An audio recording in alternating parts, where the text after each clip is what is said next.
Hi friends, welcome to stunning moms. ಬನ್ನಿ, ಈ ದಿನದ ವಿಡಿಯೋದಲ್ಲಿ ನಾವು ಇನ್ನು ಮುಂದೆ ಹಿಂದಿಯನ್ನು ಬಹಳ ಈಸಿಯಾಗಿ, ಕನ್ನಡ ಯಾವ ರೀತಿಯಾಗಿ ಓದ್ತೀವೋ ಅದೇ ರೀತಿ ಹಿಂದಿಯನ್ನು ಸಹ ಈಸಿ ಮೆಥಡಲ್ಲಿ ಓದೋದನ್ನು ಕಲಿಯೋಣ. ಆದರೆ ಒಂದು ಸ್ವಲ್ಪ ಪೇಷನ್ಸ್ ಇರಬೇಕು. ಒಂದೇ ಸಲ ಎಲ್ಲ ಅಕ್ಷರಗಳನ್ನು ಅಥವಾ ಎಲ್ಲ ಕಾಗುಣಿತವನ್ನು ಯೂಸ್ ಮಾಡಿ ಕಲಿತೀವಿ ಅಂತಂದರೆ ಆಗೋದಿಲ್ಲ ಮಕ್ಕಳೇ. ಸೊ ನಾವೇನು ಮಾಡಬೇಕು, ಸ್ವಲ್ಪ ಪೇಷನ್ಸನ್ನು ತಗೊಂಡು ಒಂದೊಂದೇ ಲೆಟ್ರನ್ನು ನಾವು ಓದ್ಕೊಂಡು ಹೋಗಬೇಕು. ಹೇಗೆ ನನ್ನ ಹಳೆಯ ಹಿಂದಿನ ಒಂದು ವಿಡಿಯೋಸ್ಗಳಲ್ಲಿ ನಾವು ಕನ್ನಡವನ್ನು ಹಂತ ಹಂತವಾಗಿ ಕಲ್ತಿಲ್ವಾ, ಈ ದಿನ ನಾವು ಹಿಂದಿಯನ್ನು ಸಹ ಕನ್ನಡದ ಸಹಾಯದಿಂದ ಸ್ಟೆಪ್ ವೈಸ್ ಕಲಿಯೋಣ. ಓಕೆ ಫ್ರೆಂಡ್ಸ್, ಫಸ್ಟ್ನೇದಾಗಿ ನಾವು ಹಿಂದಿನ ವಿಡಿಯೋದಲ್ಲಿ ಯಾವ ರೀತಿಯಾಗಿ ಕಾಗುಣಿತವನ್ನು ಹಿಂದಿ ಕನ್ನಡ ಅಕ್ಷರಗಳ ಜೊತೆಗೆ ಮಿಕ್ಸ್ ಮಾಡಿ ಅಥವಾ ಅದರ ಒಂದು ಸಹಾಯದಿಂದ ನಾವು ಕಾಗುಣಿತವನ್ನು ಕಲ್ತಿದ್ವಲ್ಲೋ, ಐ ಹೋಪ್ ನೀವೆಲ್ಲರೂ ಈ ಒಂದು ಕಾಗುಣಿತ ಕಲಿತು ನೆಕ್ಸ್ಟ್ ಸ್ಟೆಪ್ಪಿಗೆ ಬಂದಿದ್ದೀರಾ ಅಂತ ಅಂದ್ಕೊಳ್ತೀನಿ. ಸೊ ಈ ಸ್ಟೆಪ್ಪಲ್ಲಿ ನಮ್ಮ ಒಂದು ಟೆಸ್ಟ್ ಅಥವಾ ಎವ್ಯಾಲ್ಯೂಯೇಷನ್ ನಡೆಯುತ್ತೆ ಅಂದ್ಕೊಳ್ಳಿ, ಅಥವಾ ಫೈನಲ್ ಟಚಪ್ ಅಂತಾರಲ್ಲ ಆ ರೀತಿಯಾಗಿ ನಡೆಯುತ್ತೆ ಅಂದ್ಕೊಳ್ಳಿ. ಸೊ ಇಲ್ಲೇನಾಗ್ತಾ ಇದೆ, ನಾವು ಇವತ್ತು ಆಕಿ ಮಾತ್ರದಿಂದ ಸ್ಟಾರ್ಟ್ ಮಾಡ್ತಾ ಇದ್ವಿ. ಸೊ ಹಾಗಾದರೆ ನಾವು ಅ ಅನ್ನೋದನ್ನು ಯಾಕೆ ತಗೊಂಡಿಲ್ಲ? ಫಸ್ಟು ಕಾಗುಣಿತದಲ್ಲಿ ಕ ತಲೆಗಟ್ಟು ಕ ಅ ಅನ್ನೋದು ಬರುತ್ತಲ್ವ. ಸೊ ಇದನ್ನು ನಾವು ಯಾಕೆ ತಗೊಂಡಿಲ್ಲಪ್ಪ ಅಂತಂದರೆ, ಎಲ್ಲ ಒಂದು ವ್ಯಂಜನ ಅಕ್ಷರಗಳಲ್ಲಿ ಅ ಅನ್ನೋದು ಅಡಗಿರುತ್ತೆ. ಉದಾಹರಣೆಗೆ ಕ, ಖ, ಗ, ಘ, ಅ ಆ ಇದೆಯಲ್ವ. ಸೊ ಹಿಂದಿಯಲ್ಲಿ ಹೇಳಬೇಕು ಅಂತಂದರೆ ಅ ಅಕ್ಷರ ಸಭಿ ವ್ಯಂಜನೋ ಮೇ ಛಿಪಾ ರಹತಾ ಹೈ, ಅಡ್ಕೊಂಡಿದೆ. ಸೊ ನಾವು ಅದನ್ನು ಮತ್ತೆ ಸ್ಪೆಷಲಾಗಿ ಕಲಿಬೇಕು ಅನ್ನೋದಿಲ್ಲ. ವರ್ಣಮಾಲೆ ಕಲ್ತಿರ್ತೀರ, ಅದು ಎಲ್ಲ ಒಂದು ವ್ಯಂಜನಗಳಲ್ಲಿ ಅ ಅನ್ನೋದು ಸೇರಿಕೊಂಡಿರುತ್ತೆ. ಸೊ ಅದಾದಮೇಲೆ ನೆಕ್ಸ್ಟ್ ಬರುತ್ತೆ ಆ ಅಲ್ವಾ. ಸೊ ಆಕಿ ಮಾತ್ರ, ಅದರ ಒಂದು ಚಿಹ್ನೆ ಈ ರೀತಿಯಾಗಿದೆ ಅಲ್ವಾ. ಸೊ ಆ ನೆಕ್ಸ್ಟ್ ಯಾವ ರೀತಿಯಾಗಿ ಓದಬೇಕು ಅಲ್ವಾ. ಇಲ್ಲಿ ನೋಡಿ, ನಾನು ಕನ್ನಡದಲ್ಲೇ ಅದನ್ನು ಸ್ಪ್ಲಿಟ್ ಮಾಡಿ ತೋರಿಸ್ತೀನಿ. ಓಕೆ, ಇಲ್ಲಿ ಒಂದು ಪದ ಇದೆ, ಅದನ್ನು ನಾವು ಫಸ್ಟು ಸ್ಪ್ಲಿಟ್ ಮಾಡ್ಕೊಂಡು ಹೋಗೋಣ. ನ ಈ ರೀತಿಯಾಗಿ ಕೆಳಗಡೆ ಗೆರಿದೆಯಲ್ವಾ, ಅದನ್ನು ಅರ್ಧ ಪ್ರೊನೌನ್ಸ್ ನ ಪ್ಲಸ್ ಆಕಿ ಮಾತ್ರ ಆ. ಇಲ್ಲಿ ನೋಡಿ,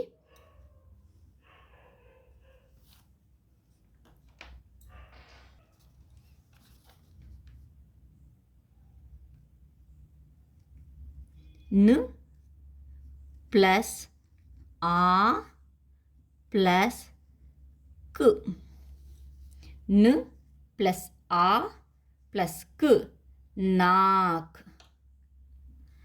ನಾಕ್, ಕನ್ನಡದಲ್ಲಿ ನಾಕ್.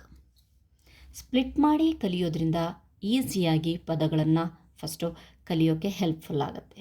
ಸೊ ಈ ರೀತಿಯಾಗಿ ಕಲಿಯೋದ್ರಿಂದ ನಾವು ಹಿಂದಿನ ಯಾವತ್ತೂ ಮರೆಯೋದೇ ಇಲ್ಲ. ಆಮೇಲೆ ಕಲಿತಾ ಕಲಿತಾ ಕಲಿತಾ ನಮಗೆ ಈಸಿ ಆಗುತ್ತೆ. ಸೊ ನಾಕ್. ಓಕೆ, ನೆಕ್ಸ್ಟ್ ಹ ಪ್ಲಸ್ ಆ ಪ್ಲಸ್ ಥ. ಓಕೆ, ಹ ಪ್ಲಸ್ ಆ ಹಾ. ಇಲ್ಲಿ ನಾನು ಬರಿತಾ ಇದ್ದೀನಿ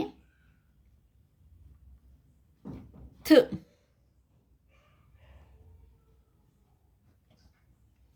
ಹಾತ್. ಸ್ವಲ್ಪ ದಿನ ಅಡ್ಜಸ್ಟ್ ಆಗೋರಿಗೆ ನಾವು ಇದನ್ನು ಕನ್ನಡ ಜೊತೆಗೆ ಕಲಿಯೋಣ. ಅದಾದಮೇಲೆ ನೆಕ್ಸ್ಟ್ ಬರ್ತಾ ಬರ್ತಾ ನೀವೇ ಇಂಡಿವಿಜುವಲ್ ಆಗಿ ಹಿಂದಿನ ಹೇಳೋದನ್ನು ಕಲಿತೀರಾ. ಓಕೆ, ನೆಕ್ಸ್ಟ್ ಬ ಪ್ಲಸ್ ಆ ಬಾ ಪ್ಲಸ್ ಗ ಬಾಗ್, ಭಾಗ್. ನೆಕ್ಸ್ಟ್ ಬ ಪ್ಲಸ್ ಆ, ಬ ಪ್ಲಸ್ ಆ, ಇಲ್ಲಿ ಬರಿಲ್ಲ, ಬ ಪ್ಲಸ್ ಆ ಪ್ಲಸ್ ಜ ಪ್ಲಸ್ ಆ, ಬಾ ಜಾ, ಬಾಜಾ.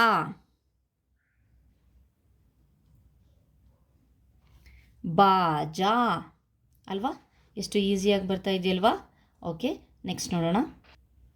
ಓಕೆ, ಬನ್ನಿ ನೆಕ್ಸ್ಟ್ ಲೆಟರ್ ನಾವೇ ಮಾಡೋಣ. ಮು ಪ್ಲಸ್ ಆ ಪ್ಲಸ್ ತ ಪ್ಲಸ್ ಆ, ಮಾ ತಾ, ಮಾತಾ ಅಲ್ವಾ. ಓಕೆ, ನೆಕ್ಸ್ಟ್ ತ್ ಪ್ಲಸ್ ಆ, ತ್ ಪ್ಲಸ್ ಆ ಪ್ಲಸ್ ಲ್ ಪ್ಲಸ್ ಆ, ತಾ ಲಾ, ತಾಲ. ನಾನಿಲ್ಲಿ ಐಡೆಂಟಿಫೈ ಬೇಗ ಆಗಲಿ ಅಂತ ಹೇಳಿಬಿಟ್ಟು ಬೇರೆ ಕಲರಿಂದ ನಾನು ಆ ಮಾತ್ರ ಚಿಹ್ನೆಯ ಒಂದು ಗುಣಿತಾಕ್ಷರ ಚಿಹ್ನೆಯನ್ನು ನಾನು ಬೇರೆ ಕಲರಿಂದ ನಾನು ಸೂಚಿಸಿದ್ದೀನಿ, ಇಲ್ಲಿ ನೋಡಬಹುದು. ತಾ ಲಾ. ಓಕೆ, ಇದು ಆ ಕಿ ಮಾತ್ರ, ಆ ಅಕ್ಷರದ ಮಾತ್ರ. ಓಕೆ, ನೆಕ್ಸ್ಟ್ ನೋಡೋಣ. ಇದು ನಿಮಗೋಸ್ಕರನೇ ಅಂತಂದರೆ ಇದು ಎವ್ಯಾಲ್ಯೂಯೇಷನ್ ಮೆಥಡ್. ಸಮझो ಆರ್ ಲಿಖೋ, ಇದನ್ನು ಓದಿ ಆಮೇಲೆ ಬರೀರಿ.